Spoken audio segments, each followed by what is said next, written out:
Hello Year 11s, welcome to this video on Parliament, which is intended to give you an overview of the structure and roles of both the Commonwealth Parliament and the Victorian Parliament. There are three things that you need to do while you're watching this video. The first thing is to take the very best Cornell notes that you can. The second thing is to use the pause and rewind functions.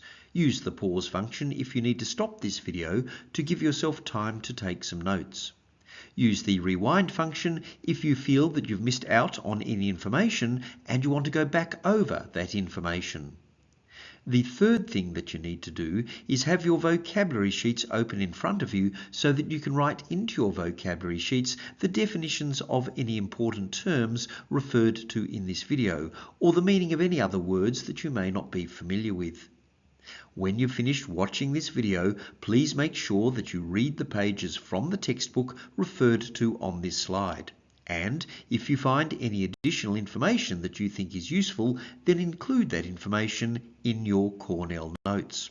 Right, let's get started then.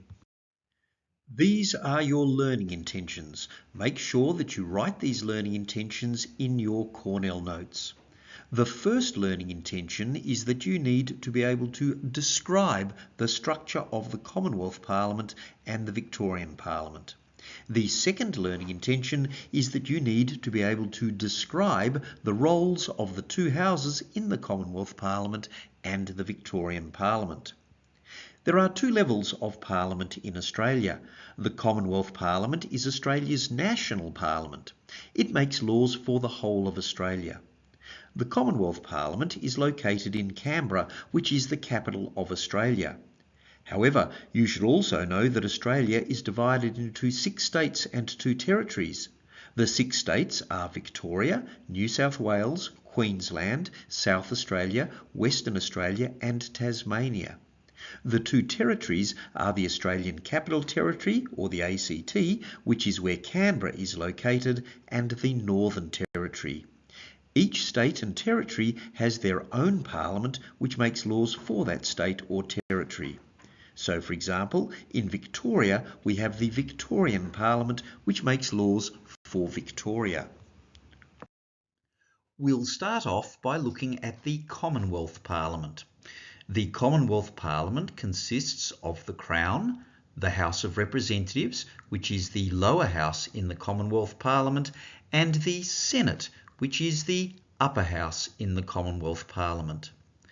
The Crown refers to the King or Queen of England.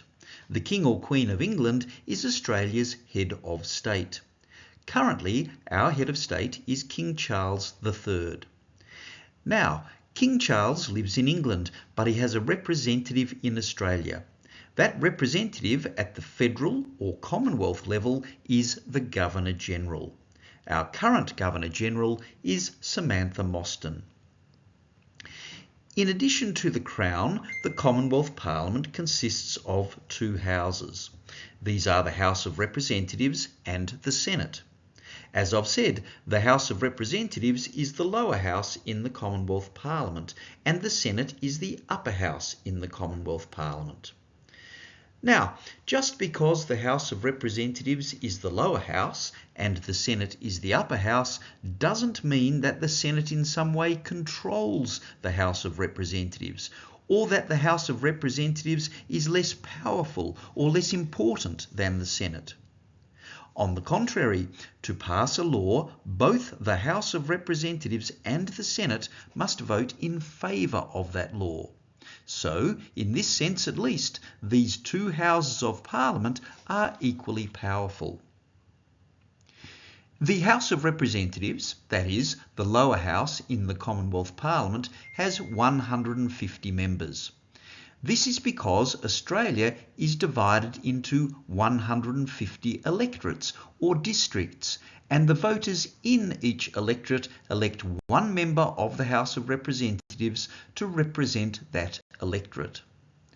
This slide shows you the 150 electorates that Australia is divided into. Our electorate is called Fraser. At the last election, the majority of the voters in Fraser elected Daniel Molino to represent them in the House of Representatives, and so Daniel Molino is known as the member for Fraser.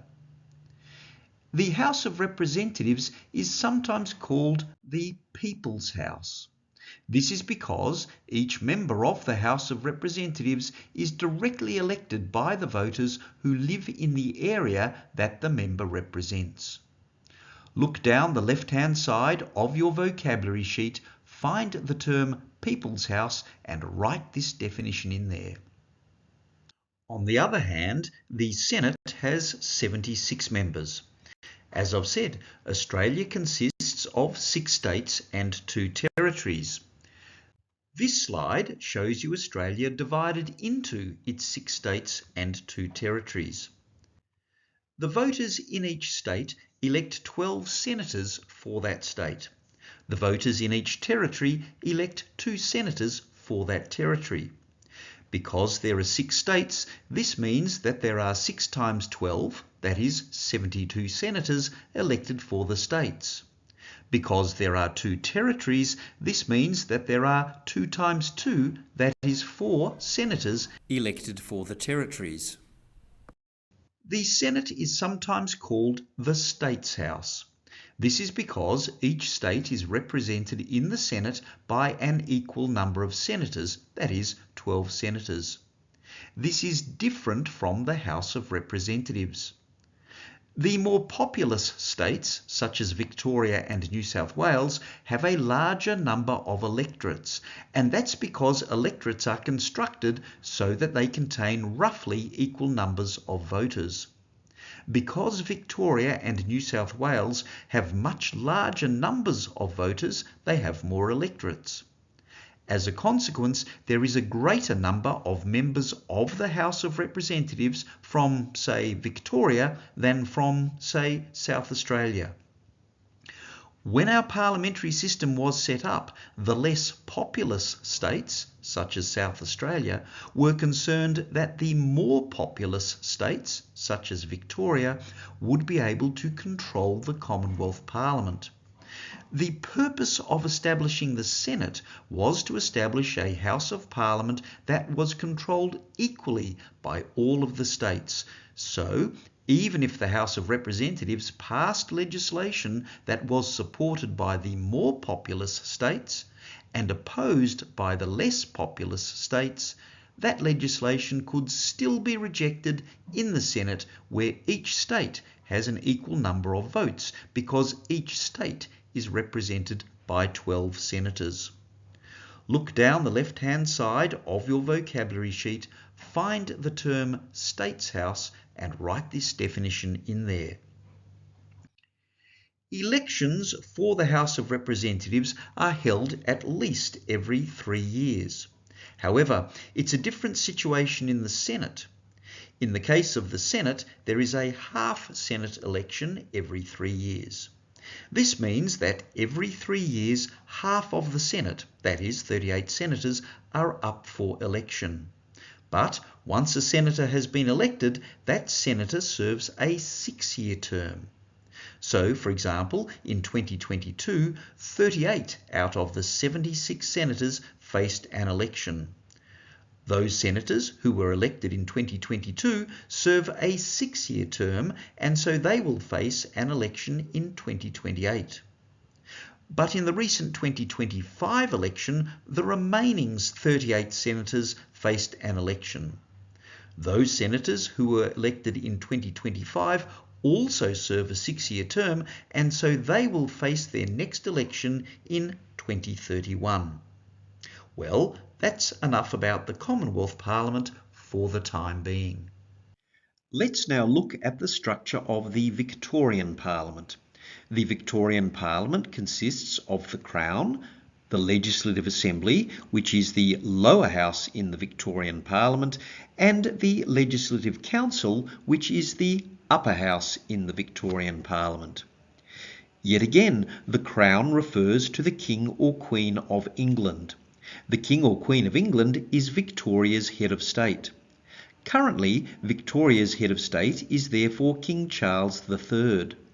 Now, as we've said before, King Charles lives in England, but he has a representative in Victoria. That representative is the Governor, and the current Governor of Victoria is Margaret Gardner. In addition to the Crown, the Victorian Parliament consists of two houses. There is the Legislative Assembly and there is the Legislative Council. The Legislative Assembly is the lower house in the Victorian Parliament, and the Legislative Council is the upper house in the Victorian Parliament. As with the Commonwealth Parliament, the fact that the Legislative Assembly is the lower house and the Legislative Council is the upper house doesn't mean that the Legislative Council in any way controls the Legislative Assembly, or that the Legislative Assembly is any less powerful or less important than the Legislative Council. On the contrary, to pass a law, both the Legislative Assembly and the Legislative Council have to vote in favour of that law. And so, at least in this sense, these two houses of the Victorian Parliament are equally powerful. The Legislative Assembly, that is, the lower house in the Victorian Parliament, has 88 members. And this is because Victoria is divided into 88 electoral districts, and the voters in each electoral district elect one member of the Legislative Assembly to represent that electoral district. This slide shows you the 88 electoral districts that Victoria is divided into. Our electoral district is called St Albans. At the last Victorian election, the majority of voters in St Albans elected Natalie Suleiman to represent them in the Legislative Assembly. And so Natalie Suleiman is known as the member for St Albans. The Legislative Assembly is sometimes called the People's House. This is because each member of the Legislative Assembly is directly elected by the voters who live in the area that the member represents. Look down the left-hand side of your vocabulary sheet, find the term People's House and add into that definition a reference to the Legislative Assembly. In summary, the lower house in each of the Commonwealth Parliament and the Victorian Parliament are sometimes referred to as the People's House because the members of those houses are directly elected by the voters who live in the areas that those members represent. On the other hand, the Legislative Council consists of 40 members. This is because, as you can see on this slide, Victoria is also divided into 8 electoral regions, and the voters in each region elect 5 members of the Legislative Council to represent that region. Note that while we call the Senate, which is the upper house in the Commonwealth Parliament, the States House, we do not call the Legislative Council, which is the upper house in the Victorian Parliament, the States House. This is because the Legislative Council is part of the Victorian Parliament. That is, it's within one state. Elections for the Legislative Assembly are held every 4 years, at the same time as elections for the Legislative Council. That also means that elections for the Legislative Council are held every 4 years, which is at the same time as the elections for the Legislative Assembly. Putting this in simpler terms, elections for both the Legislative Assembly and the Legislative Council are held every 4 years at the same time, and that is always on the last Saturday in November. Using all of the information that I've given you so far, we're now in a position to describe the Australian parliamentary system. If you're ever asked to describe the Australian parliamentary system, you can do this by describing the 3 very important features of it. The first feature is that Australia is a federation. A federation is a system of government where a national parliament makes laws for the whole country and separate state parliaments make laws for each state. In your vocabulary sheets, find the term federation and write that definition in there. We say that Australia is a federation because it has a national parliament, that is the Commonwealth Parliament, which makes laws for the whole of Australia, and separate state parliaments such as the Victorian Parliament, which make laws for their own state. The second feature is that both the Commonwealth Parliament and the Victorian Parliament are bicameral. A bicameral parliament is a parliament that is made up of two houses of parliament, that is, an upper house and a lower house. In your vocabulary sheets, find the term bicameral and write that definition in there. We say that the Commonwealth Parliament is bicameral because it's made up of an upper house, the Senate, and a lower house, the House of Representatives. We say that the Victorian Parliament is bicameral because it's made up of an upper house, the Legislative Council, and a lower house, the Legislative Assembly. In fact, most of the state parliaments in Australia are bicameral. The exception is the Queensland Parliament, which is unicameral. That is, the Queensland Parliament only consists of one house. The third feature is that Australia is a constitutional monarchy. A constitutional monarchy is a system of government where a monarch, that is, a sovereign such as a king or a queen, is the head of state, but that monarch can only exercise their powers in accordance with a constitution. In your vocabulary sheets, find the term constitutional monarchy and write that definition in there. We say that Australia is a constitutional monarchy because the King or Queen of England, currently King Charles III, is the head of state of Australia, but his powers are limited by the Australian Constitution. In fact, the Australian Constitution makes it very clear that the monarch and the Crown's representative, the Governor-General, do not have much power at all. On the contrary, it is the Commonwealth Parliament, not the monarch, that makes laws for Australia. It is the Commonwealth Government, not the monarch, that governs Australia. And it is the courts, not the monarch, that decide legal disputes. We've talked about the Houses of Parliament, but now it's time to talk about the composition, that is, the makeup of the Houses of Parliament. Most of you will have heard of the Commonwealth Government, also known as the Federal Government, which governs Australia, and the Victorian Government, which governs Victoria. It's very important not to confuse government with Parliament. As we'll see, while the government can introduce, that is propose, laws to Parliament, it is Parliament which decides whether or not to pass those laws. Here we come to the definition of government. The party or coalition of parties that has the highest number of elected members in the lower house forms the government. The members of Parliament who belong to this party make up the government. Look down the left-hand side of your vocabulary sheets, find the term government and write this definition in there. So, for example, at the last federal election, which was held in 2025, the Australian Labor Party won the most number of seats in the House of Representatives. In fact, it won 94 of the 150 seats, which is well over half of the seats in the House of Representatives. Put another way, the Australian Labor Party has the highest number of elected members in the House of Representatives. This is the reason the Australian Labor Party is the Commonwealth Government. And at the last Victorian election, which was held in 2022, the Australian Labor Party won 56 out of the 88 seats in the Legislative Assembly, which is well over half of the seats in the Legislative Assembly.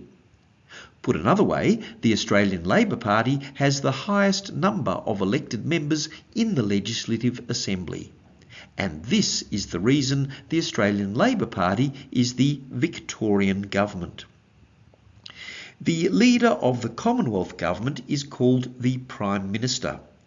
Currently our Prime Minister is Anthony Albanese because he is the leader of the Australian Labor Party, which is the party that formed the Commonwealth Government following the last federal election.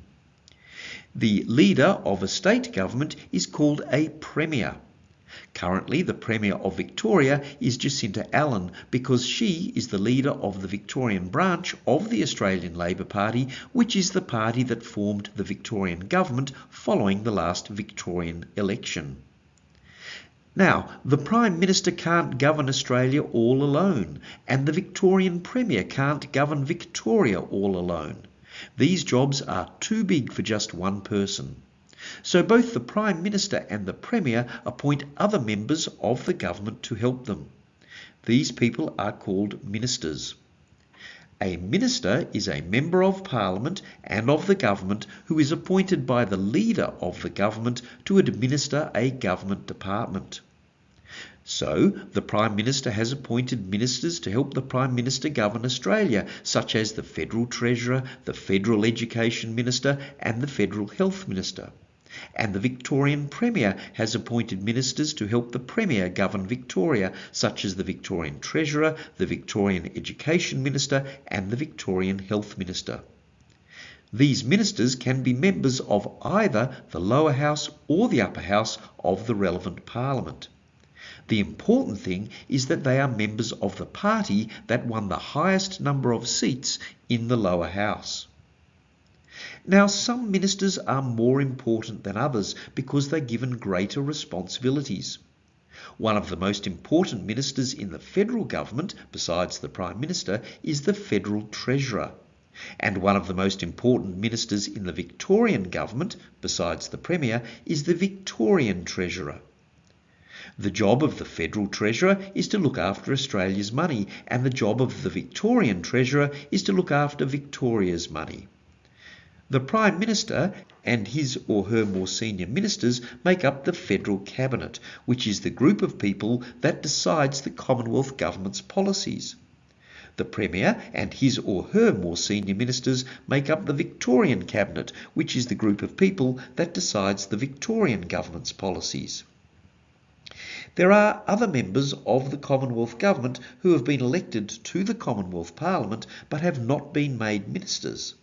And there are other members of the Victorian Government who have been elected to the Victorian Parliament but have not been made ministers. These people are called government backbenchers. Take a moment to pause this video and write into your vocabulary sheets the definitions of all of the terms that we've just been through. The relevant terms are those in red bold type. But Parliament is not just made up of members of the government, that is, members of the party that has the highest number of elected members in the lower house. There are other members of Parliament who are members of the opposition or are crossbenchers. The opposition is the party or coalition of parties that has the second highest number of elected members in the lower house. Look down the left-hand side of your vocabulary sheets, find the term opposition and write this definition in there. The leader of the federal opposition is Suzanne Ley. The reason that she is the leader of the federal opposition is that at the last federal election in 2025, the party that she leads, the Liberal National Party coalition, won the second highest number of seats in the House of Representatives, 43 of the 150 seats. The leader of the Victorian opposition is Jess Wilson. The reason that she is the leader of the Victorian opposition is that at the last Victorian election in 2022, the party that she leads, the Victorian branch of the Liberal National Party coalition, won the second highest number of seats in the Legislative Assembly, 27 of the 88 seats. Just like the Prime Minister, the leader of the federal opposition needs people to help him or her. And just like the Premier, the leader of the Victorian opposition needs people to help him or her. So each of these opposition leaders appoints shadow ministers. A shadow minister is a member of Parliament and of the opposition who is appointed by the leader of the opposition to keep a check on, that is, to shadow a government minister. So, Ms. Ley has appointed a number of members of her party drawn from the House of Representatives and also from the Senate to be shadow ministers in the Commonwealth Parliament. And Ms. Wilson has appointed a number of members of her party drawn from the Legislative Assembly and also from the Legislative Council to be shadow ministers in the Victorian Parliament. For example, the job of the Federal Shadow Treasurer is to keep a check on the Federal Treasurer, and the job of the Victorian Shadow Minister for Education is to keep a check on the Victorian Minister for Education. Now, some of these shadow ministers are more senior than others, and again, those more senior members, together with the relevant leader of the opposition, make up the shadow cabinet. There are other members of the federal opposition who have been elected to the Commonwealth Parliament but have not been made shadow ministers in the Commonwealth Parliament. And there are other members of the Victorian opposition who have been elected to the Victorian Parliament but have not been made shadow ministers in the Victorian Parliament. These people are called opposition backbenchers. Take a moment to pause this video and write into your vocabulary sheets the definitions of all of the terms that we've just been through. The relevant terms are those in red bold type. This slide shows you the seating plan for a House of Parliament. It could be the House of Representatives or the Senate in the Commonwealth Parliament, or the Legislative Assembly or the Legislative Council in the Victorian Parliament. A person called the Speaker sits up at the front of the House. The Speaker is a member of that House who has been elected by the other members of the House to control proceedings in that House. So, for example, it's the Speaker who decides when a member of the House can speak, and it's the Speaker who can throw out a member of that House where that member misbehaves. The government members of the House sit to the right of the Speaker, and the opposition members of that House sit to the left of the Speaker. Ministers sit in the front row of the government benches, and shadow ministers sit in the front row of the opposition benches. Behind the ministers, we have the government backbenchers, and behind the shadow ministers, we have the opposition backbenchers. This brings us to the final group of people who are members of Parliament, the crossbenchers. A crossbencher, sometimes called an independent, is a member of Parliament who is not a member of either the government or the opposition. Look down the left-hand side of your vocabulary sheet, find the term crossbencher and write this definition in there. Some of you may have heard of Pauline Hanson. She's actually a member of the Senate in the Commonwealth Parliament, but she's not a member of either the Australian Labor Party government or the Liberal National Party coalition opposition. Instead, she's a member, and indeed the leader, of a party called Pauline Hanson's One Nation Party. She is an example of a crossbencher. We're nearly there, just 4 more slides to go. And these slides describe the roles of each of the Houses of Parliament, which is our second learning intention. In total, there are 4 roles. The first 2 roles are roles of the lower House of Parliament. That is, they are roles of the House of Representatives, which is the lower house in the Commonwealth Parliament, and the Legislative Assembly, which is the lower house in the Victorian Parliament. The first role of the lower house is to act as the House of Government. As I've said, the party or coalition of parties that has the highest number of elected members in the lower house forms the government. This means that the government will generally have the majority of elected members in the lower house, and so the government is able to control the lower house because it will have the majority of votes. The consequence of this is that the government can ensure that the lower house passes any legislation that the government supports. Look down the left-hand side of your vocabulary sheets, find the term House of Government and write this definition in there. The second role of the lower house is to act as the People's House, and you should already have written the definition of this term in your vocabulary sheets. I've already explained that both the House of Representatives and the Legislative Assembly are sometimes called the People's House because the members of those houses are directly elected by the voters who live in the areas that those members represent. Well, this reflects the second role of the lower house, which is to directly represent the people, that is, the voters. The third role is a role of the upper house of Parliament. That is, it is a role of the Senate, which is the upper house in the Commonwealth Parliament, and the Legislative Council, which is the upper house in the Victorian Parliament. This role is to act as a house of review. As we'll see in a later video, where the government wants Parliament to pass a bill, that is a proposed law, the government will generally introduce that bill into the lower house because the government controls the lower house and so can ensure that the lower house passes that bill. However, to become a law, that bill also needs to be passed by the upper house. Put another way, an important role of the upper house is to review the bill by considering the bill and deciding whether to pass, amend, that is change, or reject the bill.